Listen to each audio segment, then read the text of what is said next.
The following segments are pre-recorded and sponsored by Longworth Productions. Major funding for Triad Today comes from Blue Cross Blue Shield of North Carolina, making healthcare better for all. This episode first aired in April of 2016 and featured 5 sports legends. Hello everyone, I'm Jim Longworth and welcome to Triad Today Treasures, where we go back to the vault and replay some memorable programs from the past 3 decades. Well, my next guest is a Hall of Famer who played for the Cincinnati Reds. He's voted the best catcher in baseball history. He also has given out thousands of college scholarships. He's a successful businessman and author of this book that I'm going to hold up, Catch Every Ball, How to Handle Life's Pitches. I don't know if that people can tell that I'm nervous through the screen, if they can feel that. You know, I'm only Johnny Bench, folks. This is we have some folks in the studio, so let's hear it for Johnny Bench. Sitting ovation. I love this stuff. I know you like ovations, and I'm only a few years older than you, and yet you're kind of my hero. Is that weird to have guys in their 60s say, "Hey, you're my hero"? I don't really think so, because I think there's so many people that took such great interest in the game of baseball as it was. I mean, even today I'll run into 80, 90-year-old guys that just absolutely, they were fans. I mean, my dad was a fan of baseball, so he loved it. He followed it. We watched it on TV. Yeah. He took and we all still want to be a baseball player. Can a great legend like you be a fan of somebody now? Sure. Oh yeah, I'm the biggest fan. I mean, I've got guys every day that I look up the box scores. I got my MLB app. I'm watching what guys are doing.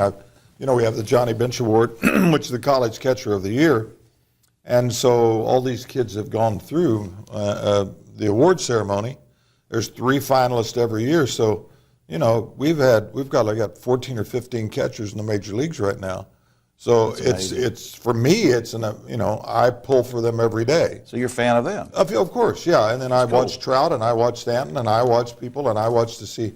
I like the way Kansas City played, and then I like the way Houston improved. And sure, I'm a fan. I don't think you can ever take the love away. I'm not mad at baseball. I think the problem with so many people is that I retired. I stopped. But a lot of people are asked to leave. Yeah. That's like if the station asked you to leave. Well, they did, as a matter of fact, just a few minutes ago. I didn't want to bring that up. Yeah, but the fact is that you would continue to say, I can still do this. And right. You would go out every day to try to prove to people that I still have it. And so then you become upset with somebody that doesn't give you the chance. But for people like me, I love the game of baseball. I'm not mad at anybody in baseball. I think it's just still the greatest game. I'll talk about the scholarship fund in just a second, but before we get to that, you and we talked about this on the phone, guys like you and Al Kaline of that era came out of high school, a lot of guys, to play for Major League Baseball. And yet you had this work ethic like you were, way beyond your years. And we talked about this on the phone. So what gave you that work ethic? What made you drive to want to succeed? Well, it was my dream. My dad had hoped to play in Major League Baseball, but he served 2 hitches in the war, so he never had the opportunity. Came back after 8 years and was too old, and so he hoped one of his sons would. But, I was 6 years old. I was out pulling cotton, and I had the paper out, and then I mowed yards, and I combined peanuts, and I pulled cotton. I delivered propane for my dad's company, and so I've always known. It was interesting the other day. We're watching that old commercial about the farmer, and God made a farmer. Yeah. And my son was saying, I said, how can somebody work 16 hours? And I said, it's not that hard, really. I mean, it's part of what you do. When you're pulling cotton for 2 cents a pound and you get $6 and you buy an old pair of, not old pair, it's Levi's with a little flaw in them. Right. You learn work ethics. And then when you're a catcher, nobody really cares about the catcher. I mean, an outfielder running the wall 400 feet away, and a trainer and a manager will run out to the wall and pick him up, infielder, pitcher. I mean, a catcher will take one dead in the cup, and he's like down for good. And they say, don't worry, he'll get up. And, so you better learn right now. They really don't care. I'm sorry, did I say? No, that's fine. That's fine. I can relate to that in some strange way. I'm not sure how. We'll get into that later. The scholarship fund, I just think it's magnificent. The Johnny Bench Scholarship Fund. Tell me a little bit about that. Well, I never got to go to college. I signed I was 17. I started playing professional baseball at that time. I was in the major leagues when I was 19. And I always thought I would go back and get my degree of some form. I really wanted to have that. And it just seemed like I was playing instructional league, then I went to winter ball, then all of a sudden it was by me, and I was doing more stuff, and I was traveling with Bob Hope, and I was doing things, so I didn't have the time. And I wanted to give opportunity to kids in the Cincinnati area and also in Binger, Oklahoma, that they would have a chance to go to school and get an education. And the thought was if kids in that area are getting their education, they're born there, they get their education there, and they stay there, and it only helps the city and the environment and the whole benefit of the community. So it's been fun, it's been great, it's worked well, and we've had some kids with some great success stories. And I'll just embarrass him for a second, folks, as I look into the camera and say he was on this Who Wants to Be a Millionaire thing, won $250,000, and every penny of it went into the scholarship fund. And that tells you a lot about the guy, too. You and your son, Bobby, started an app. Now, like I understand this, I still have a flip phone, so I'm not, don't talk over my head. But you have an app on your phone, which is the most valuable piece of real estate in the world. Let me just ask you one question about that, because I don't want you to talk over my head too much. This app firm, how would you, I know you help a lot of schools, for example. How can apps, and you said something to me on the phone about push notifications, so how can that help schools? Well, 90% of all emails are not read. 95% of all push notifications are read. Once you get a beep, you look at it. And here's a notification that something's happening. Well, what we have is schools, we have cities, we have unions, we have any form of business as well. Well, the schools itself, because of the bullying, what's happening in bullying, cyberbullying as well, you can actually report that. You can report that through the app. But more importantly, the school has the right now to tell you about the schedule, the calendar of events. They can report all scores. They can report what's happening within a drama club. The drama club has a new thing. We are doing this. So you're in constant contact and you can geolocate the group of people that you want. So let's just say that we're down in Jupiter, Florida, and the school is using it. They've had 4 different bomb threats in the last month or so because kids don't want to take their test. Right. And that is true. They've got the FBI, they fake bomb threats. Well, what happens is you're a parent and you have no idea what's going on at the school. It's blocked off and everything else. But I'm at the school. I have control of this. I just type out, we are on lockdown. All kids are safe. Cities can use it within anything you want, parks and recreation. They got change of schedule. They've got a water main break on Main Street. They can tell you to stay off there. It's a great company. I've read a lot about it. And is there a website or something people can go to? Well, we're NEAD, NEAD, No Ego App Developments. And you can go civic apps, you can go city apps, you can go campus apps, you can go to PB&J, which is our company in Cincinnati, my son and my partner in Cincinnati, PB&J. And it's simple. I mean, actually a company that sponsors the Johnny Bench Award sells on the internet, and they sell baseball equipment. I said, what if you put your app, you had your app, and all of your people that you have, all your top business people and that buyers, I have 500 bats for $175 until 5 o'clock tonight. And at 4 o'clock, you say, all the bats are sold. You've never had to advertise, you've never had to do it. So you get instant feed, but the thing is, when that phone beeps, everybody's looking at it. Let's talk about the book a little bit. Recently, you came into town, courtesy of your good friend Tom Berry, who you're working on some charities with. Old propane guy, yeah. Old propane guy, and I was going to say he's full of gas, but you can't say that on TV. Hot air is more. Hot air, yeah. That's right. But anyway, no, Tom's a great guy, and I know you're helping him with various charities, and you spoke to the Guilford Merchants Association. And a big part of when you go around to motivate people, you talk about, I want to mention this book again, Catch Every Ball, How to Handle Life's Pitches. And a lot of it, you tell people what your vowels are. People say, what do you mean, Johnny, what your vowels are? Tell me what your vowels are and why they're important. It's the AEIOUs of life. People come up to me all the time and say, my kid wants to be a catcher. What do I tell them? I say, catch every ball. My vowels are an attitude. You have that every time you want. You wake up with one, somebody woke up next to you with one, but you can always have, how you doing today? I'm awesome. E is an effort for excellence. I want to be the best. And why can't you put that out in what you're doing? I also, you go through all the A's, people come up with answers. Give my kids the answers in school, will you? Why are we hiding answers? We got Google and Siri, and yet we can do all that. Right. E is employability. If you wrote out your resume, would you hire yourself? I mean, are you on self-analyzing? Are you that good? Right. I is there is no I in team, it's all I's. It's all being the best individuals. Right. You've got a staff around here right now that are the best individuals at putting this show together. They're going to edit, they got a floor manager, you got camera people, you got somebody controlling everything. You've got the best individuals. If one guy's not doing something back there, then it messes up the whole show. He's not catching the ball. Okay, O is an opportunity. You're given the opportunity, and usually you're only competing against 10% of the people. Opportunity comes dressed in overalls and looks like work. So people are not willing to do that. U is using people. I will use people. I will use you. I will use that person over there because I want knowledge and I want to know how that app works. I want to know somebody, and I will use a person for a computer, I will use a person to help me with electricity, I will use a person for plumbing. And part of my scholarship is dedicated to people who are going to technical schools, because I'm going to need those people. Yeah. And you is sometimes why, and you are important. How to handle life's pitches. Johnny Bench, my hero. I don't care how old I am. You're Well, still now my you let hero. me sign a Mickey Mantle ball. I mean, I did. People felt don't know bad. that. We did this off camera. I felt bad about that. No, we did this off camera. I had a Mickey Mantle ball. I never let anybody touch it. When I pass away, I'm going to give it to my nephew, who's in baseball, coach at University of Houston. And the two great Oklahoma players, Mickey Mantle and Johnny Bench. And you almost refused to sign it. I mean, well, he was my idol, so it's like sacrilegious. That's right. But you got it at spring training. It was worth it. it belongs there. Johnny Bench. Thank you. Hey, great Thanks, job. man. Thank you very much. Appreciate it. Good. We'll be right back after this.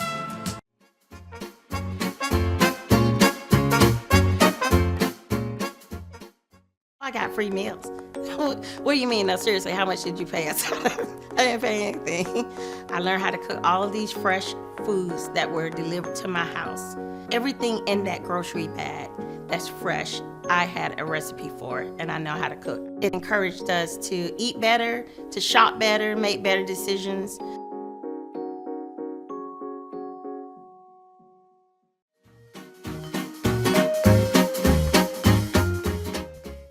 Carl Eller was part of the Purple People Eater defensive line of the old legendary Minnesota Vikings. I spoke with the NFL Hall of Famer in October of 2004 about growing up in Winston-Salem and about his problems with addiction.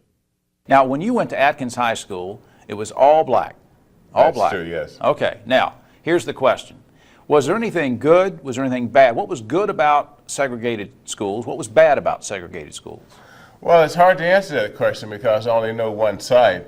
I do know that it was really good because all of our teachers and people that were involved with our education were personally invested, and they showed concern, and they were there for support for us as well.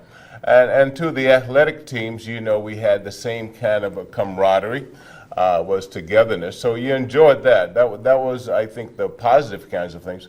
I don't know what the negatives were, except that you don't get the diversity of ideas and opinions and lifestyles. I mean, we were pretty much all very, common. We had the same backgrounds and things like that. So Right. you do miss out on that. Were you using during your playing career, I guess is what I'm getting at? It was something that started during my playing career, particularly end of my career when beyond alcohol was when I began to experiment Right. with other kinds of things. How did that enhance or detract from your performance on the field? Well, it took away from my performance because it deters or it deteriorates you physically, and the other thing is that you lose your concentration and your commitment. So it actually takes away. I'm glad it was something that came along in the latter part of my career rather than the early part. Carl Eller, and just have a couple minutes left. I noticed some things on eBay. Carl Eller memorabilia. What is that, like underwear or what? Well, it could be anything, A lot of this stuff people collect, and it could be from any part of my career. I thought you were going to say any part of your body. Yeah, no, not my body. I'm Yeah. trying to hang on to that as much as I can.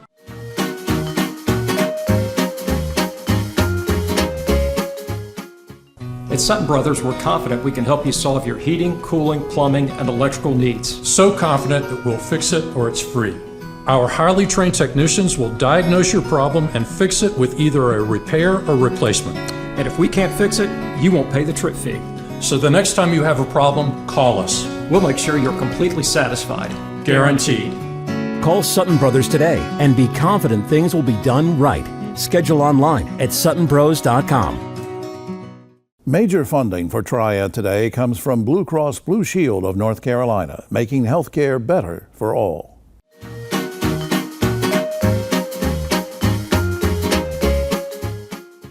In December of 2003, Richard Petty stopped by the Triad Today studio to talk racing and to promote his newly created Victory Junction Camp for kids. Over a decade later, I interviewed the King about his Petty Family Foundation. Here's a look back at highlights from both interviews.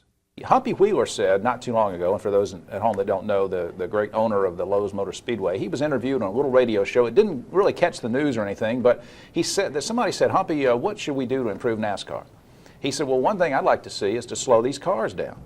And I think about you and your family and the Earnhardts and other families and people who have had some tragedy in their life, people even in the general walk of life, general public that have had tragedies in their lives due to some element of speed on the road. What do you think about Humpy's suggestion, and would that work? Well, I guess it would work, because if you go back to when I first started, we was running a racetrack at 100 mile an hour. Now they're running the same racetrack at 150 mile an hour. But you got to figure, if you look back, how much safer the cars and the drivers are because of the safety equipment around the racetrack and in the race car. My father started the very first Winston Cup race there was in 1949.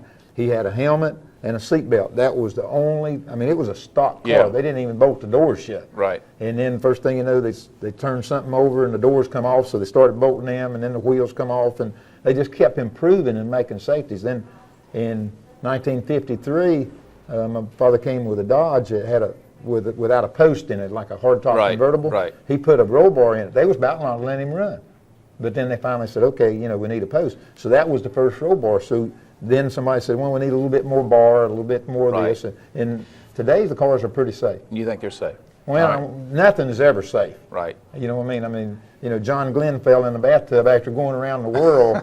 You know what I mean? Yeah. He falls in the bathtub and about kills himself, so nothing's safe. And you've got a great facility. I mean, Richard, Brian was telling me earlier, you got a theater, you got a medical clinic, so if a kid needs dialysis, I mean, it's a Well, fantastic thing. Really, the thing is kind of built around the hospital, because these kids could not go to a regular camp. Right. So the hospital is the main focus. The kids come in, they go to the hospital, they take their records and their medicines and all this stuff. Then you take them to the cabins, but then we like everything else. You got a theater, you got a gym, you got a cafeteria, you got a swimming hole, you got arts and crafts, a bunch of other different things. So it's like a Disney World deal. Right. And these kids cannot go to a regular camp in any way, shape, or form. And if you get like the cancer patients and stuff, they're in the hospital or they're around, they're the only ones with their head shaved and stuff. They get there's another 125 kids just like them, so Right. they become normal at that time. This is And such a special it's place. really a great deal. Why did you want to do it? Why did you Well, want to do it? really, it probably all started with Adam. And, this is sort of a deal to Adam. Sort of we can have everybody to say how much he loved kids, because we know it from a family standpoint. And they had a motorcycle ride and went to Boggy Creek, which is right out of Daytona, between Daytona and Orlando in Florida. Right. And he went there one time, and he come home, and he said, man, he was just all excited. He said, why can't we have something like this in North Carolina? Let me ask you about Victory Junction. Give me an update on how that's going for people. Maybe they've just moved into the area and they've heard a little bit about it, but they don't know exactly what it is. What does it do? Why is it needed? Well, Victory Junction is a camp for chronically and seriously ill kids. This is our 11th year, and in 10 years we've seen 22,000 kids that wouldn't normally get to go to a camp because of their affliction. And so, in fact, this coming weekend is our first week during the summer. So we've got 10 or 12 weekends during the summer that they come, and then from time to time we have weekends also that they can come back. So, we're all excited because we opened up again this year. And people can always make donations to Victory Junction, just like they can make it to Ricky's thing, and we'll put up some information on screen about that. But my last question to you is, a lot of the government people say, oh, we're way over the recession, but a lot of us know that's not the truth. People are still hurting out there, and they're watching their dollars, but you have a good attitude about giving, and you do it yourself. Although you're a big successful guy, what do you say to the regular folks like me, maybe a tight budget, but you say, look, the kids need it or whatever? Talk about donating. Well, it's kind of a deal that when you give things or give you time or give money and stuff, sometimes you say, well, what, I'm doing this, but when you sit down at night, you feel better than the people that got the money that you give to.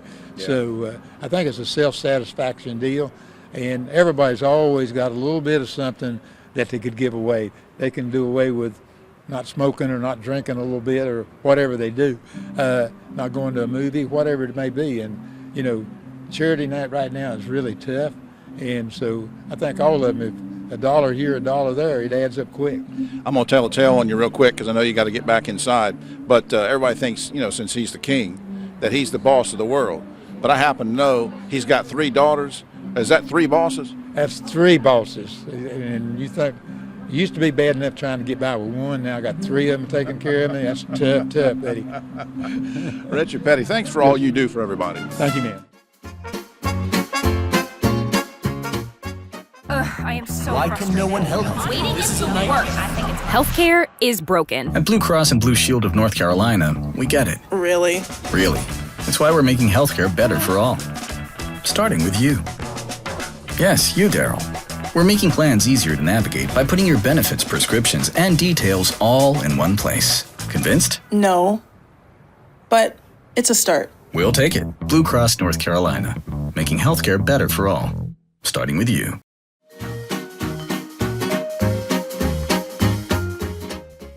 Clarence Big House Gaines was a Hall of Fame coach for the Winston-Salem State University basketball program, which won a national championship in 1967. On his first visit to Triad Today back in January 2004, we talked about recruiting and about how he got his famous nickname. You're still a big guy, too. How did you get that name, Big House? Didn't that have something to do with your football days? Or? Well, yeah. In other words, I hitched a ride from Kentucky up to Baltimore and a guy that had a 2-door Ford. And he went in to pick the guy up that was to meet me. Yeah. And when I got through unfolding out of that car, and the business manager was only about 4'7". He looked at me and said, "Boy, I've never seen anything bigger than you but a damn house. So we're going to call you Big House." And it stuck. That's how I got the name. And it stuck. Yeah. Well, you know, some people forget. I mean, you're such a legend in basketball with a national championship in 1967 and coaching Earl Monroe and all these great players. They forget that you played and coached some football, too. Well, I came down here to help Brutus Wilson over at Winston-Salem. Right. They called it Teachers College then. That's right. After the 1 year, he went to Shaw, which was a liberal arts school. And all of a sudden, I looked up at age 22 and a half years old, head coach of football, basketball, and everything else that they had over there. In the old days, and this goes back way before your time, I mean, kids went to college because they said, I want to be a teacher, I want to be a doctor, I want to be a lawyer. They picked a college. Once they got there, if they happened to be good at basketball, or a coach said, "Hey, son, boy, you look like you're tall," or "Girl, I think you could play basketball," they'd do it. Now the emphasis, it's a big business. Athletics is a big business. It is. It starts with the AAU programs, and we have some very solid and sound AAU programs. This kid over at Wake now, Chris Paul. Right. The boy who finished Wake last year, that's out at Dallas, I believe it is. They came through that program. Well, the programs are sound, and these youngsters know that if I get to be 6'5", 6'6", and can play, right, there's something for me to do.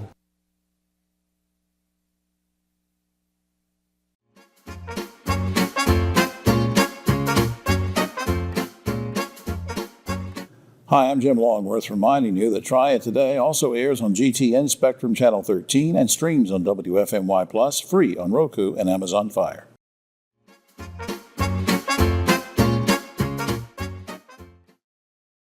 Well, as a 60-year-old journalist, I'm supposed to be objective. I'm not supposed to get excited when I interview people. But this man next to me has been my hero my entire life, and I'm not even a golfer, and the world is better for that. But you have been a hero to so many people, and thank you for being on the show, Arnold Palmer. Thank you. And I am excited, so I'll try to keep my composure. Earlier, just for the record, we're taping this on October 18th, the day of the unveiling of your statue. But earlier in the day, you delivered the 5 millionth Meals on Wheels in this area, and that sort of harkens back to, I remember your dad, Deacon, teaching you about giving back. What did all that mean to you? Well, that was something I was really pleased to be able to do that. I've done various things in charities. I've been a part of the Meals on Wheels before, but today was very special when you think that 500 million meals. And the lady was wonderful. She was just so gentle and quiet and so happy. It meant a lot to her. It means a lot to all the folks. It meant a lot to everybody. It meant a lot to me to see her as comfortable and as content as she was, and to be able to say, and she continually thanked everybody for being there and delivering the Meals on Wheels. And when you think, it's hard to think about 500 Yeah, I think it was million? 5 million today. 5 million, Yeah. not 500. Well, Well, we'll have you close. do that too. We'll do that You'll do the sometime. 500 billion. Yes, we will Now, make that. You know, one thing, when I was reading about you over the years and following you, I've never heard you comment on something. Let me ask you this. We know about your father putting a golf club in your hand when you were 3 or 4, but I've never heard you say at exactly what age or stage in your life did you know in your own gut that you were going to be a top competitor? Were you cocky at 18? Did you just figure it out when you won your first golf tournament? When did it hit you? You know, that's a good question, because my father was also tough, and he kept me from ever becoming a cocky young kid. I mean, his mannerisms, his teaching held me down. And at the time, I thought, well, boy, you know, he's too tough on me. But a little later on, I realized that the things that he was doing are the things that were coming out and making me do what I did. And after having an opportunity to look at the whole situation and being able to say, gee, he never really got overwhelmed with what I was doing or Right. how I was playing, and he rarely ever told me how good I was. He said, you just show me, and that's good enough for me. When did you think you were good? Well, I kind of scheduled my life, if you will, for the early part. I came to Wake Forest, and I played here, and I knew I was able to compete with the people that I was competing with. And then I was in the service for 3 years, and I competed a little there, and then I get back to Wake Forest, and then I realized that there was time that I had to decide what I was going to do. Good decision, because when Ted Williams came out of the Army, everybody thought, well, he won't be able to hit again, and he hit better than ever. So, Right, and well, that's the same thing. I know you're busy, and I don't want to keep you very long. I had one other question I wanted to ask you. I've always wanted to ask you this. Arnie's Army. Now, those of us who followed you every weekend on television felt like we were part of it. But here's the question. You know, when they talk about these NFL games and the big stadiums, and they say, well, the crowd's really into this game, they're the 12th man, they're going to impact the game. Here's the question. Do you ever feel that Arnie's Army helped you play better? And conversely, do you ever feel it might have intimidated some people that you played against? Well, I think both are true, and I think that it encouraged me because I felt a responsibility to the people, as I did to my father, to perform and to perform at the top of my position in life. Yeah, and do you think that any of the competitors felt a little bit intimidated by that adulation? Well, that I their can game, only, they might have missed a putt or something because... I can only speculate on that and say that I hope they felt intimidated. Oh, I really do appreciate you doing this. The world is a better place because of you, and not just because of golf. Thank you. Thanks for everything. Thank you. Thanks for watching this special edition of Triad Today. I'm Jim Longworth.